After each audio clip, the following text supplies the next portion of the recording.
Hello friend, welcome to day 3 of our 30-day challenge. I'm so glad you're back here with me today. And make sure you subscribe to my channel to get updates about new videos. And when you click here, I'll send you daily emails and encouragement to help you make it through this 30 days. But making it to day 3 is like a big deal, right? 3 days in a row. Well done making space on your mat to connect with the Lord. And I hope you're starting to feel the goodness of that in your body. So today we're going to start our practice in another new shape, right? We've done seated, standing. Now I want to show you a kneeling shape called Virasana, or hero's pose. And I find Virasana most comfortable with the block. So if you don't have a foam yoga block, one, I'd really encourage you to get one. They're so helpful. They're not very expensive. One or two is my favorite, but if you have at least one, that's awesome. If not, no big deal. Maybe you grab a couple of big hardcover books you can stack on top of each other. Or maybe you decide Virasana is just not your shape today and you'd rather start seated in a chair or on the floor. Also works lovely. For Virasana, if you want to practice it with me, what you'll do is sit your seat between your ankles. And now the reason I like to use a block is it's a lot on my knees to kind of get my seat towards the floor in between my ankles. It doesn't work very well. A block makes that so much simpler. So you can put the block on its low height or its medium height, but you'll place it between your ankles right underneath your sit bones, those bony landmarks at the base of your pelvis. And so your knees will come straight up from your hips, your ankles will be right to the sides of your hips, and your low back will get nice and long. And so this is Virasana. You might decide you want to do a slight variation on this and squeeze your heels together and just sit on those. That could work really nicely if you don't have any other props today. But this is where we'll begin today's practice. Remember, there's something throughout this series for each one of you, and I'm so glad that you're here. Keep showing up, keep leaning in, keep trusting the process, and remember that the presence of the Lord is not somewhere way out there, it's here within you now. So let's lean in together and do some yoga.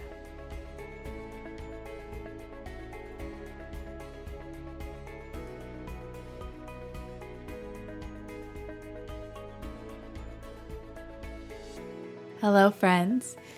Starting today's practice in a new shape, Virasana or hero's pose, I want to teach you a breathing practice in Sanskrit, which is sort of the language of yoga. Breathing exercises are called pranayama. And so I want to teach you a pranayama practice today that we'll use throughout lots of these classes. And it's called Ujjayi. And Ujjayi can be translated as victorious breath. Some people call it like an oceanic breath because it has a very audible quality to it. And we use it to kind of build heat in the body in sort of a gentle way. But it's really helpful to help anchor our attention and awareness because, like I said, it's audible. And so it just gives our brain something else to focus on so that they're not running a million miles in different directions. So what you'll do is breathe in and out of your nose, like always. But as I teach it to you, I want you to inhale through your nose and then exhale out your mouth like you were fogging a mirror, making a sound. And just do that a couple times, in through your nose, out your mouth. All right, now the next time that you breathe in through your nose, make that same sound, but close your lips. You'll feel the back of your throat constrict, and you'll hear that sound, the oceanic quality of your breath. And that's Ujjayi, in through your nose, and that kind of sound as you exhale. Now, you can do it really intensely to build a lot of heat, so it is really loud, like the person next to you can hear. Or you can make it a gentle, soft, oceanic sound. And so for the start of this practice, let's practice a more slow, quiet, gentle, just a soft constricting of your throat to build just a little bit of heat, but mostly just establish this awareness of our breath in our body. Okay, so now slide your hands onto your knees or shins, knees or thighs if they're not there already. We're going to practice cat and cow from this shape. So as you inhale through your nose, arch your back for cow. And then as you exhale with lips closed, but that ha sound in your throat, round your spine, tuck your chin, tuck your pelvis. 3 more rounds like this on your own, linking up your breath, your Ujjayi breath with your movement. And noticing how this movement feels different in your body today from this different position with this new breath practice. Again, just starting to take notice. Let your awareness settle in your body, on your breath, and not on your to-do list or all the other distractions that we normally juggle. Good. All right, after your next cat, find a neutral spine. We're going to come to stand up on our shins. And if you need something to help you balance, like a chair or a wall, feel free to reach for that. But let's stand up on our shins. See if you can stack your hips over your pelvis, shoulders over your hips, and maybe you just place one hand on the front of your belly, one hand on your low back, and notice what your pelvis is doing. For me, and I imagine for a lot of us, it's kind of sticking forward, like sticking my butt out. So see if you can lift the front of your belly up and lengthen your tailbone down. Good. We're going to call this like a neutral spine. All right. And then you can either rest your hands on your hips, on a support system, or just at your side. And start to curl your chin into your chest, lengthening the back of your neck. And then inhale, lift your chin up towards the ceiling, open your throat. Take 2 more like that. Ujjayi, breathing throughout. Not moving beyond the range of motion that's safe in our body or that causes any pain or discomfort.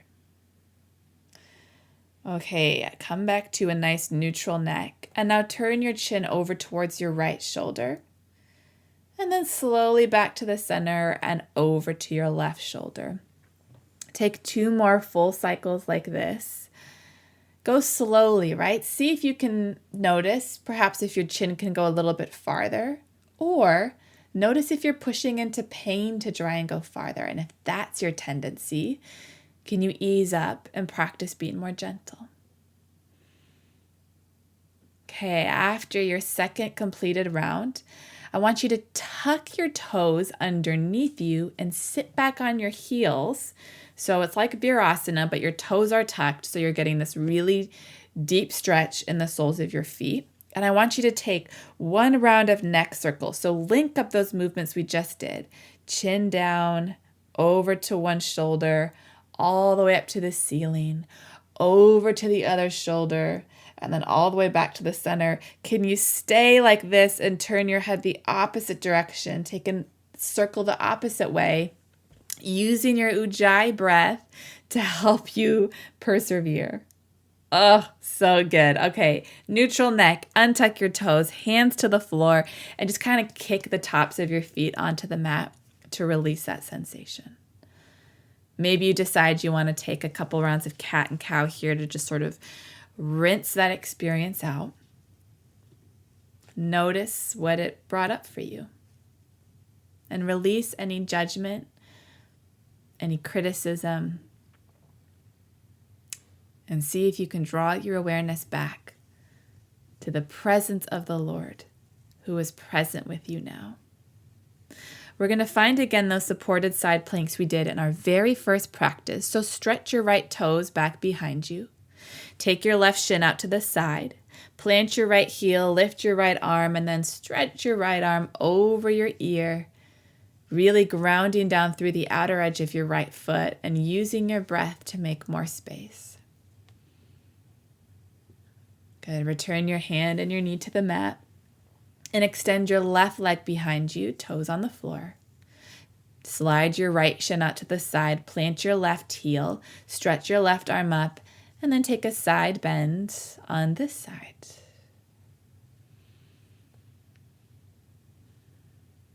You're doing so well. And return your hand and your knee back down to the mat. From your tabletop position, let's take our right hand and flip our wrist all the way around. So maybe one day our fingertips will point towards your knee. Maybe that day is not today, and maybe they just kind of come out to the side a little bit, getting a stretch in a new area. Wherever your fingertips land, can you start to circle just really teeny tiny in one direction and the other, starting to stretch out the muscles and the tissue in your wrist. All right, flip your wrist back around, plant your hand, and then do the same on the left side. Yoga can be challenging on our wrists because we do a fair number of shapes with asking our wrists to bear our body weight. And for most of us, we don't do that in daily living, right? We walk on our feet. And so wrist pain is not uncommon when you're starting yoga. So we work to stretch and strengthen our wrists and learn the difference between discomfort and growth and pain, right? So anytime you feel pain, back off and find a different way to do the shape in a way that honors your body today. Okay, turn your left hand back around. And let's make our way into downward facing dog. So tuck your toes, lift your knees and hips. And now today, maybe let's pedal our knees out, sway our hips. Let this shape be a little bit more fluid and curious, right? We're not trying to just land it right away. We're working our way into it. Like imagine you were stepping into a house, right? You wipe your shoes off on the doormat and then you slide them off and you're becoming more comfortable and familiar. That's what this movement is in down dog. Take a breath and roll forward to plank. And then as you exhale again, come up and back to downward facing dog. Really nice. Okay, with a nice bend in your knees, walk your feet to the top of the mat and hang in a forward fold. Remember, the Word became flesh and made his dwelling among us. We can't just know God in our heads. We can't just know God in our hearts. To know the fullness of God, we need to welcome in an embodied prayer and worship experience. So whatever that looks like for you today, can you welcome it? Bring your hands to your thighs. Tuck your tailbone and super slowly, roll all the way up to stand. Your chin will be tucked. Your chin will be the last thing to rise as you stand up straight, and then breathe in and lift your arms up overhead. Exhale, hands come together at your heart. Now we've done that movement before. We're going to do it again, but I want to give you an option to sort of spice it up if you're feeling spicy today. And that is, as you breathe in and reach your arms up overhead, can you also lift your heels up so you're standing on the balls of your feet? And then as you breathe out, hands to your heart, lower your heels down. Take 2 more rounds. Maybe you lift your heels, maybe you don't. Breathe in the fullness of the presence and the love of God. Exhale, draw it right into the center of your being. One more time. Inhale, sweep it up, the fullness of God's loving presence. Exhale, draw it right into the center of your being. So nice. Okay, now keep your hands together at your heart and just start to bend your hips, knees, and ankles and sit back into an imaginary chair. Hips will reach towards the back edge of the mat, but you're not arching through your low back like cow, but you're also not rounding into cat either. Kind of find the space between where your low back can be long and check back into your Ujjayi breath. Use it to help you steady your attention.